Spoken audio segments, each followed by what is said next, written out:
Pakistan prepares for the polls. With Nawaz Sharif behind bars, could Imran Khan be destined for victory? I'm Adijan Ayamnar, and today's newsmaker is Pakistan's general election. It's been a tough few months of campaigning, but Pakistanis are on the cusp of voting for their next government. This year's election comes at a critical time. Former Prime Minister Nawaz Sharif is behind bars, convicted of corruption. And security concerns loom large, with multiple attacks targeting campaign rallies. So, can any of the candidates bring the peace and stability Pakistan so desperately desires? If polls are to be trusted, the party of cricketer turned politician Imran Khan is the current favorite. But with such an unpredictable campaign season, nothing can be taken for granted. We sent Shoaib Hassan to the heart of the story in Pakistan. Here's what he found.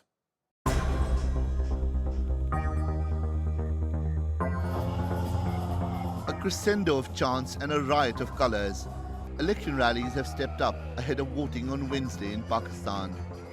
Men, women, the young and old are here, all charged up and cheering on former cricketer Imran Khan, now head of the Pakistan Justice Party.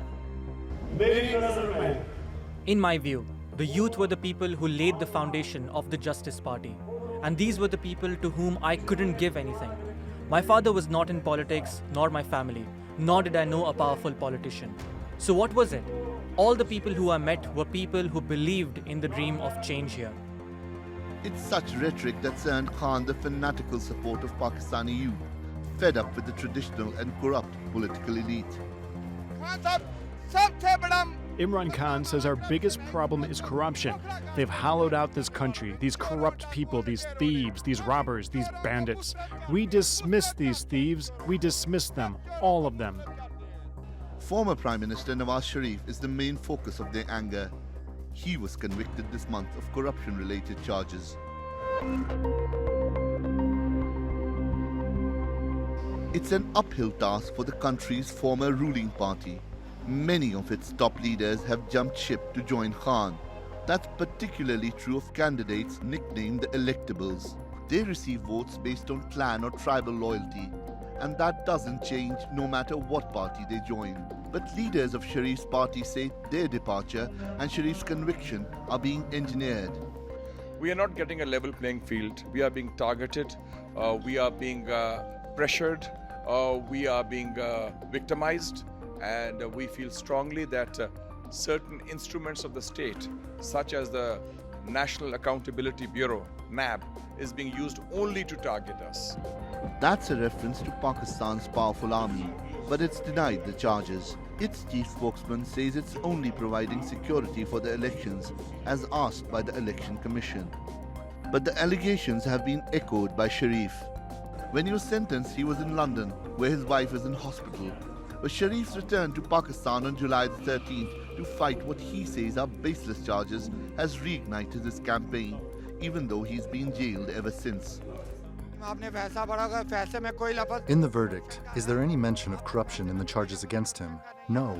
This is just a conspiracy against Nawaz Sharif and the country. And external forces do not want this country to prosper. God willing, on July 25th, you will only see the lion everywhere.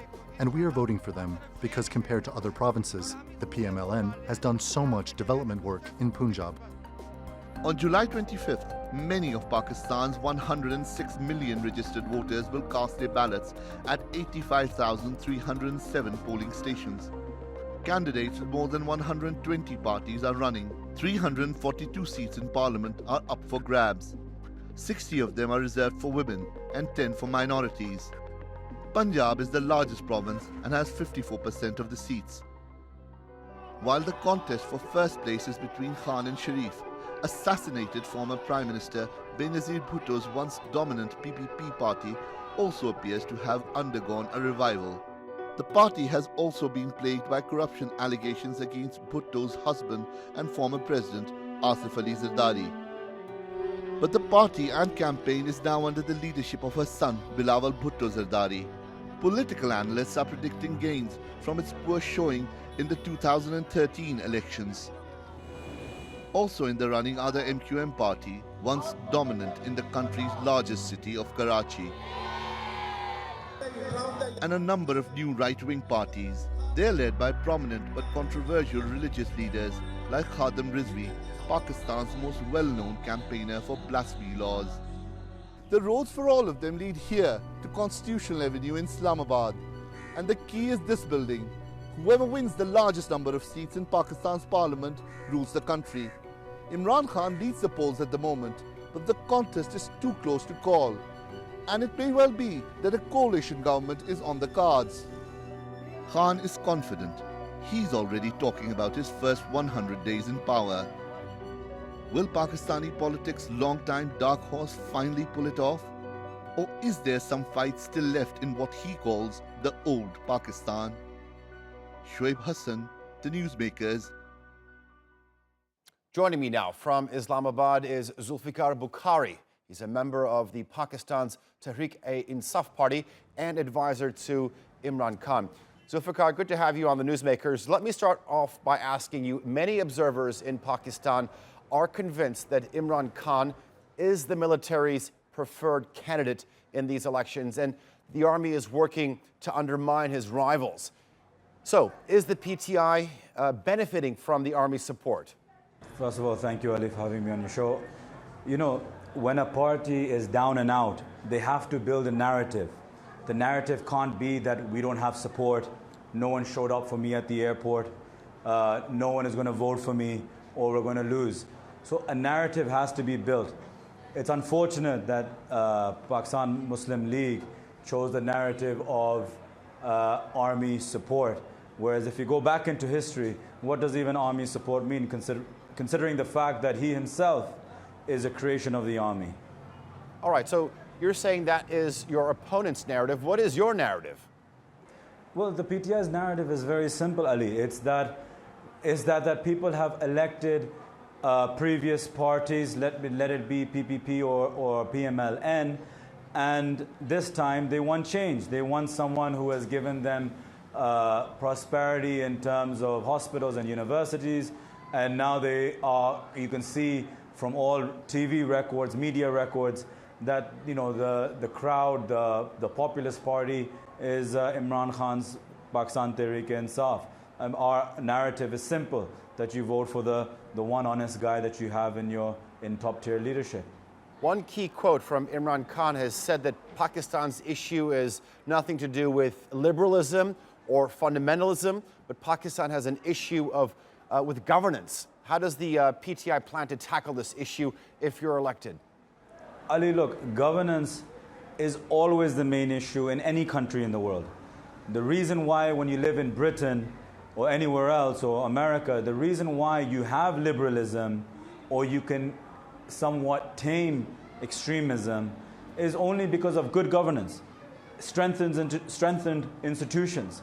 Without them, when it becomes a form of dictatorship, when one man is trying to rule all and he politicizes all the institutions, it becomes very difficult for a country to run as a governed country. It becomes a dictatorship. And it's very important for countries like even Turkey, for example, that they remain democratic and institutions remain strong. In terms of how to tackle it, it starts out at the top. It's a trickle-down effect.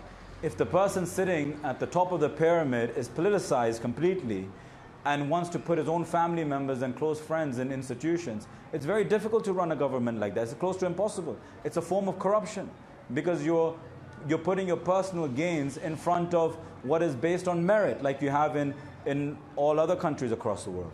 Most other countries across the world. Okay, so, but Mr. Khan is seen by many voters as sort of a quote-unquote change candidate. But the PTI has never really held power on a national level. If you are elected, will they be able to deliver on this change that they've been campaigning for? Absolutely. I mean, we haven't held national, we haven't represented from the federal. We've represented from the province of Khyber Pakhtunkhwa, KPK in short. And, he's done a fantastic job of it. Coming into this, so that gave us experience, first of all, coming in from a province, from probably the hardest territory in the country to run, with all your extreme elements over there. You had a lot of terrorism over there. You're bordering with Afghanistan. There's lots of issues over there. The fact that you can bring change there Imagine how much change you can bring in your more easy areas, your urban areas, the central of the country. We think the first 100 days are extremely important. It's important that we bring about radical change, but when you term radical change in developing countries, small amount of efforts constitute towards radical change. The problem that the people have faced is that they've seen nothing. They've seen no different change. They've seen big buses and they've seen a couple of roads being built in 5 years' time, but they've seen nothing that changes their life personally. All they've seen is a little bit of infrastructure, which we all know the kickbacks that come on that. So I have absolutely zero hesitation to say that coming into power, Mr. Khan and his team will provide, inshallah, dramatic change towards the country for the betterment of its people. But Zulfikar, for you to sort of up your game on the national level, there is sort of this idea that your party has been criticized for accepting into the PTI in recent months these so-called electables, politicians who sort of regularly switch between parties. How much has the party benefited from this, and do you feel that you cannot win on the national level without the support of this group? Look, Ali, it's not about a group. It's about political science. It's about how to run an election. An electable is someone who has had experience in running elections. It's not about if they're called an electable or the fact that we're a young party. If you look at it in this way, we've governed for 5 years. So technically, this is our second election where we're going to come into power, inshallah, and have a governance role. The fact of an electable is that he has the science of how to run an election. We do think it's going to be very fruitful. We don't have a doubt in the fact that if the person has been in different parties before, how is he going to act in this party? You only have these insecurities when your leadership is weak, when your leadership is strong, when your leadership is like Imran Khan, which starts from the top, who has been called what we say Sadiq and Amin, meaning he's been cleared from the Supreme Court of being pure and honest. We believe that that trickle-down effect comes all the way down. So when you win your seats, first of all, you have to pick your ministries very carefully, who you're giving your ministries to. A minister also has only executive powers. It's very important for a minister to pick the right team underneath him. Then he makes the executive decisions of those professional teams that he has underneath him. In Pakistan previously, we've never had that. We've had a minister who thinks he knows it all. He's been taken from somewhere. He has no knowledge of what ministry he's in. And he tries to run it as a cowboy or running around making his own decisions without any real experience or any expertise. So having these electables allows you to have the correct science during the election day. And we have zero issues in how we will govern them later in our government. All right, I have a lot more to ask you about these electables, but let me bring in two more guests. Joining me now from Islamabad is Sadiq Al-Farouq. He's a senior member of former Prime Minister Nawaz Sharif's PMLN party, and also from Islamabad, we're now joined by political analyst Musharraf Zaidi. Gentlemen, welcome into the conversation. Sadiq Al-Farouq, let me start with you. Many polls have suggested that Mr. Nawaz Sharif is the most popular political leader in Pakistan, but party leaders like yourself are complaining that the PMLN is not being provided a level playing field. What do you mean by this? Bismillah ar-Rahman ar-Rahim. Thank you. The judgments given by the court and the continuous pressure being exerted by agencies, as former Prime Minister Nawaz Sharif has said, the aerial creature, shows that PMLN has been targeted and is a special target of these agencies. Our 10 members, 10 ticket holders from southern Punjab were forced to return our tickets. Who specifically are you talking about, though, Sadiq Al-Farouq? Who specifically are you talking about? I'm talking about different intelligence agencies and establishment. And here in Pakistan nowadays, there is unholy alliance between some judges and these forces. So they are targeting PMLN, especially Nawaz Sharif family, to oust it from the political arena. But of course, as you have said, most of the independent surveys say that he is still the most popular leader, and PMLN too is the most popular political party because it has delivered. In 2013 elections, the election manifesto given by the PMLN has been implemented in letter and spirit. So we have at our credit our credibility and our performance. So you're saying our past will be our a testament for the Yes, but future. while on the other hand, Musharraf intervene? Zaidi, let me turn to you. You are a political analyst, and we all know that the army has frequently intervened in Pakistan politics since independence. The country has sort of oscillated between civilian and military rule for the past several decades. What does the military want from these elections? Well, I think, I can speak to what the military should want, and then we can speculate about what I think it wants, and what Sadiq Saab thinks it wants, and what others might think it wants. I think the military should want a strong, stable government to come out of this election. I think that the military should want an election in which the opposition parties, those parties that lose the election, do not have the grounds to contest the basis of their loss. They do not have the grounds to protest, to go to the international community and complain about the election process. The military in this country requires a civilian administration that is capable of governing this country without undermining the important security concerns that the military claims this country has, and which I think quite rightly the military is concerned about. But I also think that the military needs to understand in Pakistan that ultimately the strongest kind of national security in this country is going to come about when a civilian administrator, a civilian leader, an elected leader in this country, has full control over the direction of the foreign policy and the security policy of Pakistan. And I think we're a long way away from that. So I think this election, if the military knows what's good for Pakistan, then it should want a clean, free, fair, credible election that delivers a strong government. Unfortunately, I don't think that's what Pakistan is going to get. Okay, Musharaf Zaidi, that's your point of view. Sadiq, let me turn back to you. If Imran Khan's PTI wins, will your party lead its supporters into the streets, especially if Nawaz Sharif remains behind bars?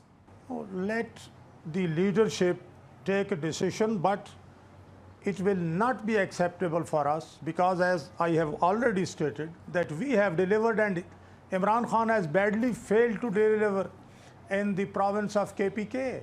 Badly failed. He has not delivered even a single point. He has not fulfilled any commitment made through election manifesto. So how can he return? As far as my brother Musharaf Zaidi has said, that military wants this. Military constitutionally has no role in elections, not at all. And any time when the civilian leadership was enjoying full power, they have delivered, they have strengthened, beefed up country's defense, they have made this Pakistan nuclear, they have introduced and implemented this CPAC, etc. So on economic side or on the defense side, civil leadership has proved that it is a better choice for Pakistan and it delivers. Okay. Not military Zulfikar Bukhari, I want to turn to you. The leader of your party has said that he's ruled out any potential alliance with the two other largest parties. Basically, he's saying that if you have a coalition with them, you defeat the whole purpose of coming into power. Is this sort of all or nothing for the PTI? Just before I answer that, I just want to say to the couple of gentlemen on your show that, in particular the one from PMLN, that you can't fool the public anymore. If Nawaz Sharif had done so much for the country, where were the people on the roads? The establishment can't tie a rope around people's legs and not allow 100, 200, 300, 400,000 people to come out. You yourself from Turkey knew that when Erdogan tried to have a coup, people came out on the road for support. It overturned the coup. that was a potential. So if someone is so popular as one claims to be, why did we only see a few people on the road? His own brother couldn't make it. So, you got to be realistic on what you're trying to portray here. I understand you're in a losing position. I understand that you haven't done any work. I understand your leader's been thrown into corruption, thrown into jail for criminal corruption charges. This is not something that's only done by the Supreme Court of Pakistan. All the Western media has covered his places. If you haven't, it's not a question of if you have got corrupt money in there or not. The fact you haven't declared your assets being a premier of the country. Let's not even get into the money trail for a second. The fact that you've gained these assets at the time when you're declaring losses in the country in your businesses, but you have money to buy millions of pounds worth of assets in Britain. How is it possible? And now you've been thrown into prison, and that's establishment all of a sudden. So basically, what the narrative is trying to be built here is that if the rule of law is implemented, that's establishment. But if we're running the wild, wild west, then that's democracy and that's free will. I realistically believe, and not trying to sound too dramatic, I believe it's all or nothing for Pakistan. I think the Pakistani people need to make a choice now. We're in the country's economic crisis is dire straits. I think, is it Zaidi Saab on your show? I'm sure Mr. Zaidi will be able to even elaborate further that, we're in a financial crisis, 4 to 6 weeks away from bankruptcy. We have decisions to make. Where we've got to is not because of Imran Khan. Imran Khan hasn't led us to this economic crisis. Imran Khan hasn't led us to this social crisis. Imran Khan hasn't led us to this security crisis that we're having. He hasn't been in government. The parties that have to take responsibility of that.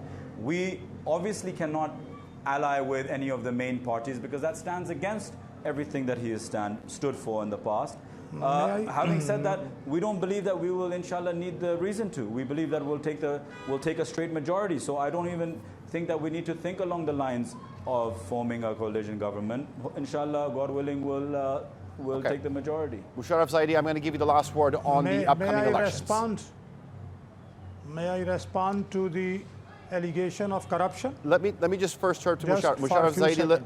I think that the election, every major survey and opinion poll suggests that there are partisans in Pakistan that favor the PMLN and the PTI, and they will vote in the direction that they are already committed to voting. But that the main deciders for the 2018 election are going to be undecideds. And they're not going to vote on the basis of an anti-corruption agenda as per the PTI, or a development and delivery agenda and a civilian supremacy agenda as per the PMLN. They're going to vote on a number of other issues that matter to them, particularly, as Zulfikar Bukhari just mentioned, the sort of impending macroeconomic financial crisis, the availability of clean drinking water, and a whole host of other issues that affect people's daily lives, including nutrition, jobs, inflation, and the like. If the people of Pakistan come out in large numbers and vote according to the issues that matter to them, or if they stay home and they decide that too much has been done to undermine the election, in either case, I think we're headed for a deeply fractured parliament to go along with our deeply fractured political discourse. And unfortunately, rather than strengthening Pakistan, a coalition government that is weak and unstable is going to continue to raise questions about the stability of Pakistan overall. Okay, Sadiq Al-Farouk, I'm going to give you a chance to respond to your main political rivals' allegations. Yes, as far as the accusation of corruption is concerned, even the NAB court, which has given a judgment. Sorry, it's not an accusation. This judgment says there's a big difference between accusation. Yeah, that Nawaz Sharif has not committed corruption. Number it's one. Not an Number accusation.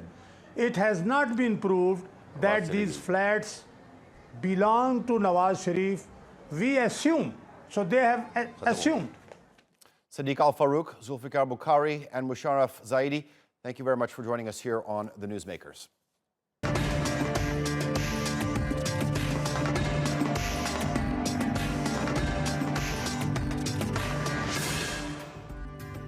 Still to come on The Newsmakers, controversy in the Knesset. Israel passes a new law declaring it the nation-state of the Jewish people. Has Netanyahu just legalized discrimination? And forget Russian election meddling. We look at whether China was part of a plot to hack Cambodian politics. Palestinians living in Israel have long complained of discrimination against them, but now it appears it could be state-sanctioned. The Israeli parliament has passed a controversial new law recognizing Israel as the nation-state of the Jewish people. It means that Jews are now the only ones with the right to self-determination.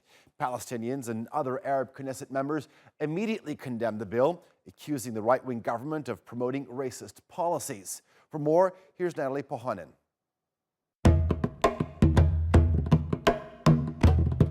בדמוקרטיה הישראלית נמשיך להבטיח את זכויות הפרט והקבוצה. אלה ימשיכו להיות מובטחות. אבל זכויות יש גם לרוב, והרוב מכריע. הרוב המכריע בעם רוצה להבטיח את אופייה היהודי של מדינתנו לדורות. Israel is now officially the state of the Jewish people. A week ago, it wasn't. Then the Knesset passed the nation-state law with 62 votes to 55. It means self-determination in Israel is only open to the Jewish population, and it encourages the state to pursue Jewish settlement. זהו רגע מכונן בתולדות הציונות ובתולדות מדינת ישראל. It's also a flashpoint around minority rights. The nationality bill is a hate crime. They are totally discriminating against the Arab citizens, against the Arab minority, with racist articles, especially those of Jewish settlements, and those articles downgrading the status of the Arabic language. Palestinian and other Arab Israelis make up about 20% of the population. For many of them, the passing of this bill means enshrining further discrimination. This is a racist law that only serves their policy. We cannot live in houses, and if we build houses, they demolish them. If we reach the checkpoints, they inspect us. All the laws represent the Jews, but the Arabs and the Palestinians' laws are repealed. For others, explicitly defining the nation-state and the place of Jewish people in it is a welcome move. Everything that constitutionally strengthens the connection of the people of Israel to the land of Israel is blessed, even if there are trivial things such as we are a democracy and Jewish state. Versions of the nation-state bill have been proposed since 2011, but the political climate in 2018 has made it possible for it to pass. Israel is marking its 70th anniversary, and Prime Minister Benjamin Netanyahu's government received the ultimate birthday gift earlier this year from the United States, when it opened the American embassy in Jerusalem. This law also formally defines the city as the unified and complete capital of Israel. But can Israelis be unified when there is a legal distinction between the country's majority and minority populations? Natalie Pohanen, The Newsmakers. To discuss this, I'm joined now from Ramallah in the occupied West Bank by Mustafa Barghouti. He's the Secretary General of the Palestinian National Initiative. And in West Jerusalem, we have Matan Peleg. He's the CEO of the Zionist movement Im Tirtzu. Gentlemen, welcome to the Newsmakers. This is a highly contentious issue, so I ask you first and foremost to listen to each other before, while they're making their respective points. Matan, let me begin with you. Why is this a good law? Well, this is a very good and important law for Israel because Israel, unfortunately, a lot of people try to fight from within Israel to change the Israeli character, the Jewish democratic character of Israel. So it is very important to defend it by law. Because the battle of ideas against the Jewish state is all around, it's international, and it's important to do it. As of course, Israel, as a Jewish democratic state, is the country that provides more human rights and civil rights than any other country in the Middle East. So we are the good side, and it's important to save and defend the good side. Okay, Mustafa Barghouti, are the Palestinians trying to change the character of the area, or is this a first step towards an apartheid state? No, what has happened is not good for anybody, actually. It's bad for the future of the whole region, and it's very shameful for the Jewish people.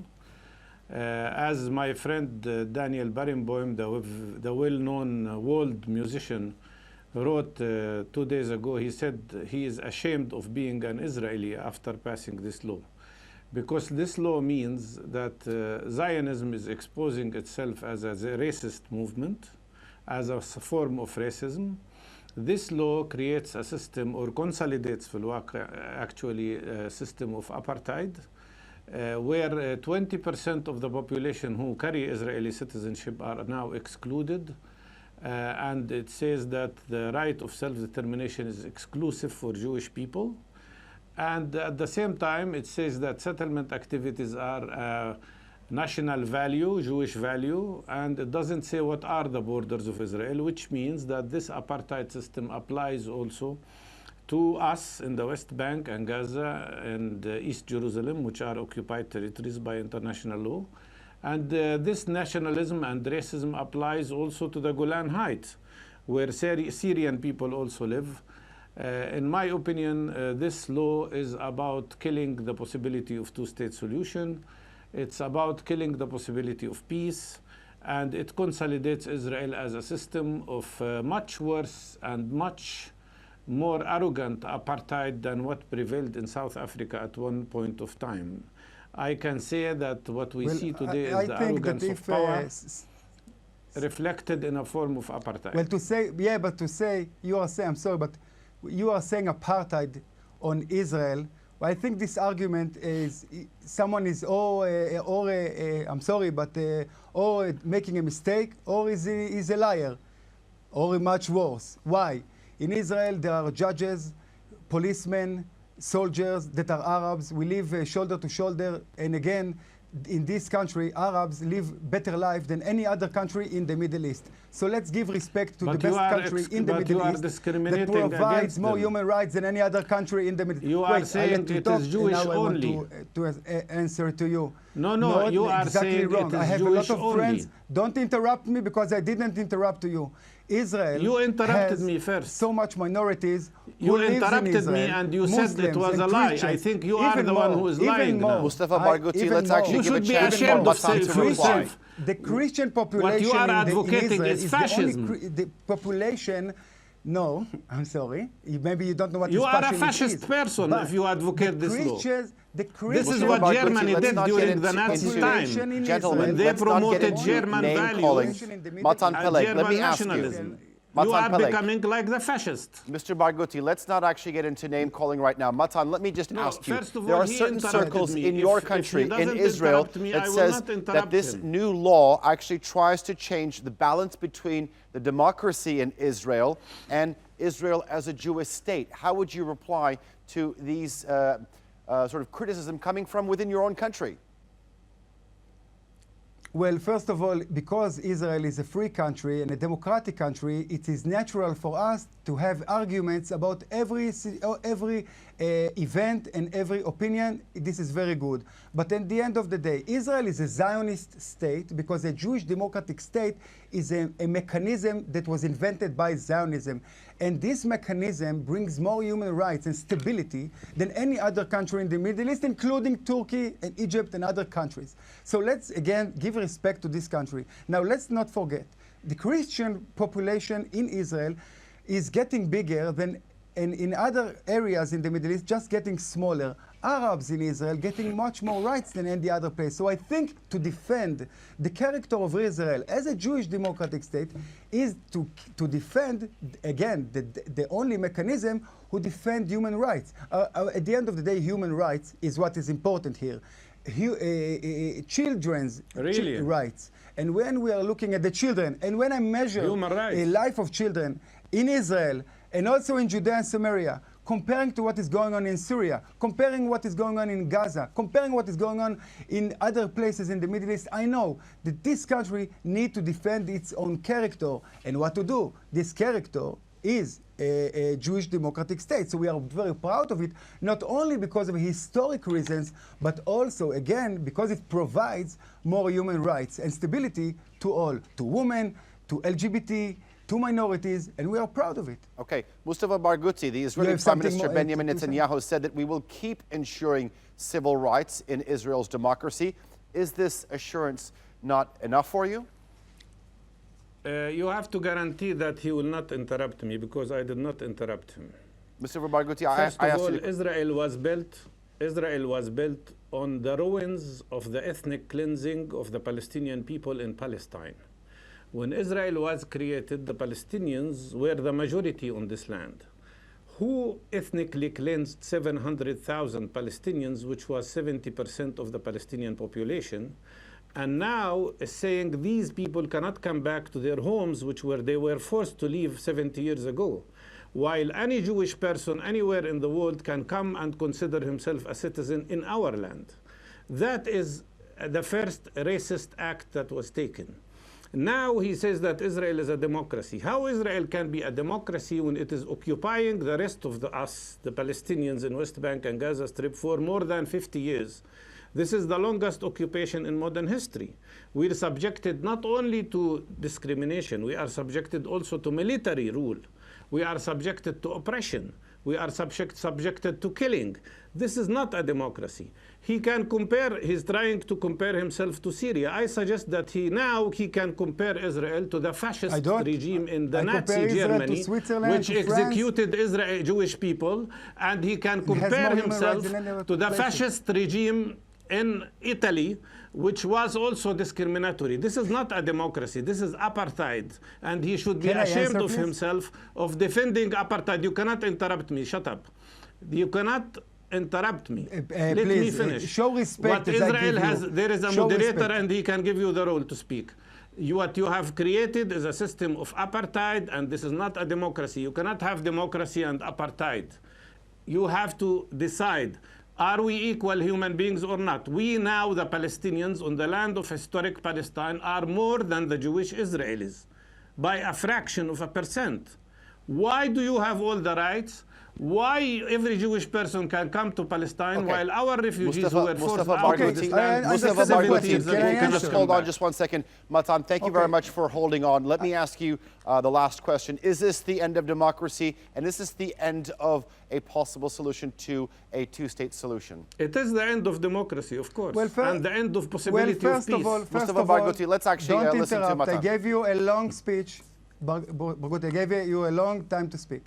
First of all, of course, it's not the end of democracy. It's the celebration of democracy, because, as I said before, this celebration of fascism, the character celebration of Israel, of racism, and I will tell you something more. One of the only reasons. Let me answer, please. Let me answer, please.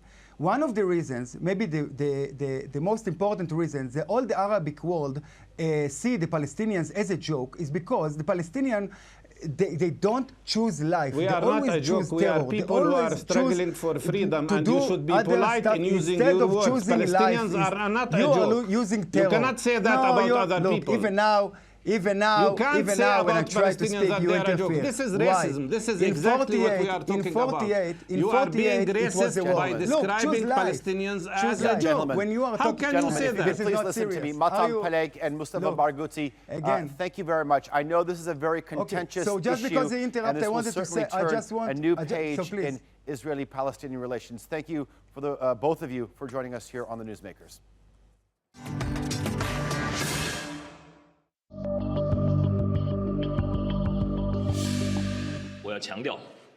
I want to stress that the Chinese government resolutely bans and cracks down on any form of hacking acts. This position is consistent and clear. Hacking attacks are a joint problem faced by the international community and need to be dealt with cooperatively rather than via mutual censure.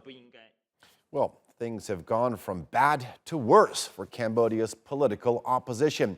With elections just around the corner, the leader of the Cambodia National Rescue Party is behind bars, and they've been banned from running. And now it's emerged they may have been the target of hackers linked to China. An investigation by U.S. security firm FireEye accuses a group of cyber spies tied to Beijing of going after the opposition CNRP. That includes its jailed leader, Kem Sokha, and his daughter. China denies any involvement, but not everyone's convinced, considering the country's close ties with the Cambodian Prime Minister Hun Sen. Well, let's speak to the man behind the report. Ben Reed is a senior manager of cyber espionage analysis at FireEye. Ben, good to have you on the show. Now, your report says that Chinese hackers were mostly engaged in gathering and downloading information. Is it just information that the Chinese are looking for, or do you have any hard evidence that they're trying to meddle in the upcoming elections? So we don't have hard evidence of that. We did our report because we were able to uncover that multiple computers belonging to the Cambodian government, and specifically the National Election Commission, were compromised. We don't know what the end goal would have been with those compromises. We just know that it was sort of a widespread compromise in advance of the elections. But there is also stated in your report that they also wanted to get information from the opposition as well. That's correct. Okay, so then we can't actually draw any definitive conclusions in the sense that they wanted to sort of target the current incumbent ruling party then. They were targeting really a full swath of Cambodian society, opposition, current government, and the election commission. So it was really showed that China had a really high interest into what was going to happen in these elections. Why do you think the Chinese are after information in Cambodia with regards to the upcoming elections? Cambodia is a key partner of China in Southeast Asia, and in particular within ASEAN, often supports is friendly to the Chinese view of the South China Sea dispute and things like that.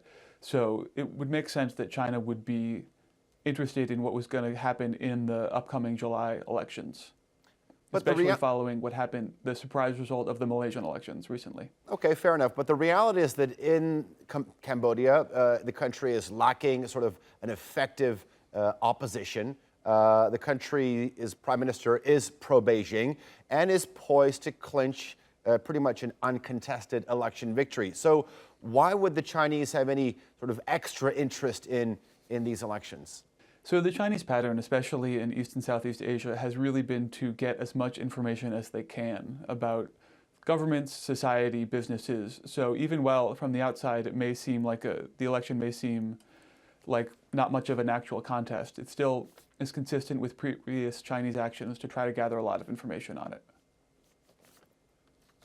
Okay, fair enough. Ben, thank you very much for sharing some insight on that report. Let's broaden out this discussion. We're now joined by Monalifa Kem. She's the Deputy Director General of the Cambodia National Rescue Party, as well as the daughter of jailed opposition leader Kem Sokha. She claims to be the victim of this hacking.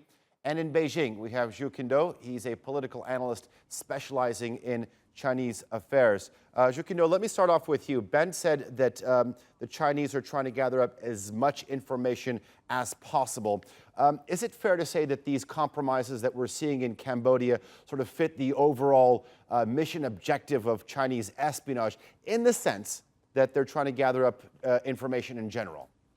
No, obviously. I don't understand, a software security company also understand the geopolitical stuff, and also they are paying close attention to the Chinese hackers or to the security of the computers of the Cambodian government, as well as that of those opposition parties. Of course, they have investment from CIA, so they are serving the CIA very well, serving the purpose of the United States very well.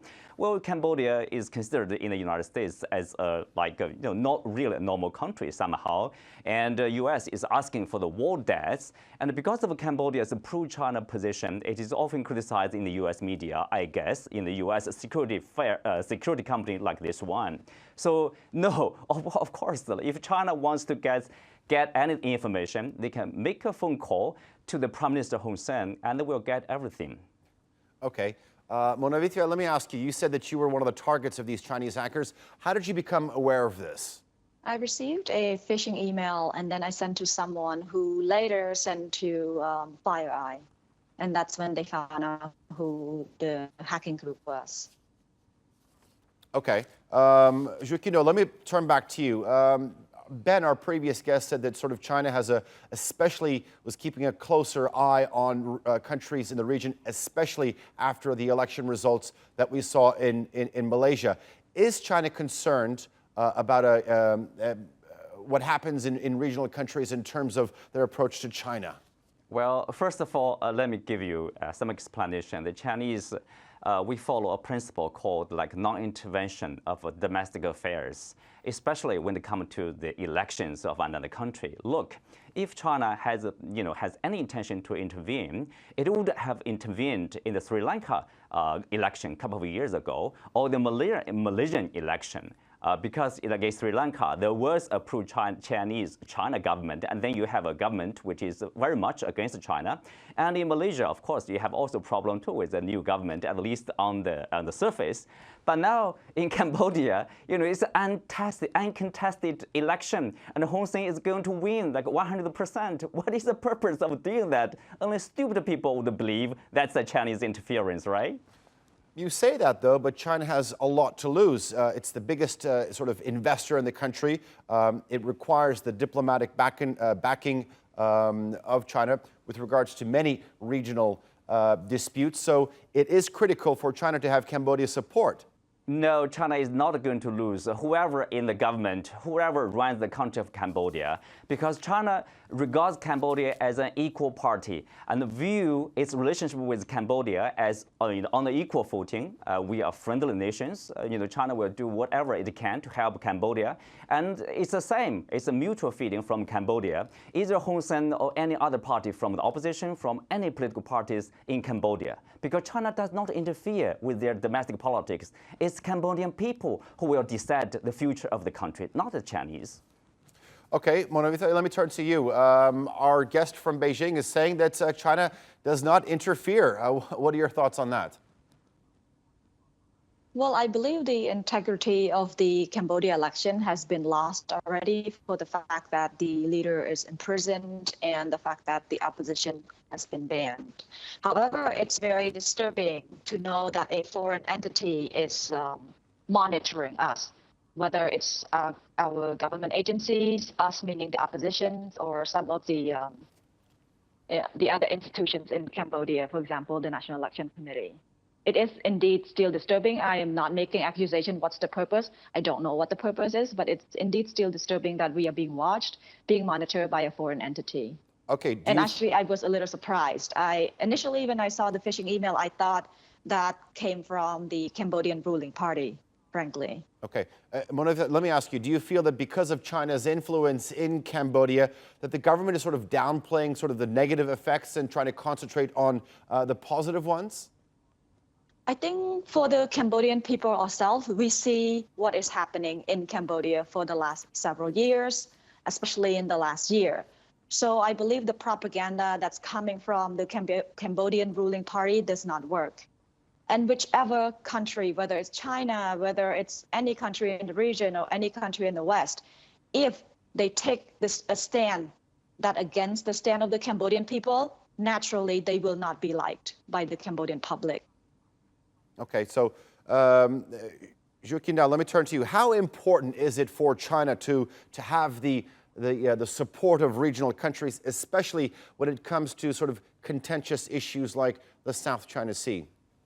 Well, it has little to do with the South China Sea. It's really about the relationship between China and Cambodia. We enjoy a friendly relationship between the two countries. China enjoys, a strong relationship not only with Cambodia, with regional countries like with Myanmar, with Pakistan, with Malaysia, and with Philippines.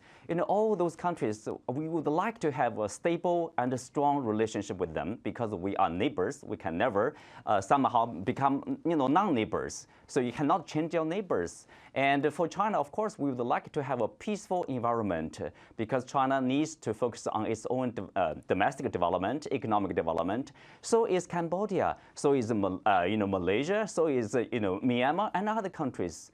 Asian countries would like to have a peaceful environment. It's the Western countries, it's the United States who are sending warships, who are sending basically all kinds of air planes over to the South China Sea. If you look at China and the South China Sea neighbors countries over there, it has been peaceful for the past, basically the whole year. But it is the U.S. warship that will break the peace every time they start the so-called freedom of navigation tours over there.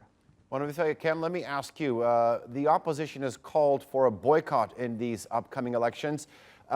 Does anything come good out of calling for a boycott? What is the opposition's sort of expectations from these elections if you're calling for a boycott? This is not exactly a boycott. We, the opposition, has been banned from the election, so we are not in it. We are not boycotting, but we are actually been forced out of the election. However, we believe that the Cambodian people who are supporting change, who want change, and who have been supporting the opposition will not go to vote. And what we are calling for is that for the authority, for the people, and for the people of Cambodia to be able to exercise their right to not go to vote, because according to Cambodian law, voting is not compulsory. So this is exactly a boycott. This is a matter of people able to use their right.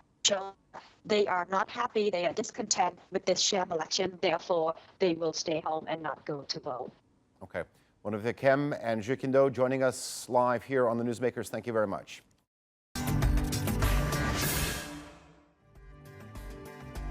Well, that's all for this edition of the Newsmakers with me, Adijan Ayanlar. Check out more of our stories on YouTube, Facebook, and Twitter. Remember to like, follow, and subscribe. Next time, Sri Lanka brings back the death penalty for drug dealers. Tough justice or a violation of human rights. Until then, thanks for watching and goodbye.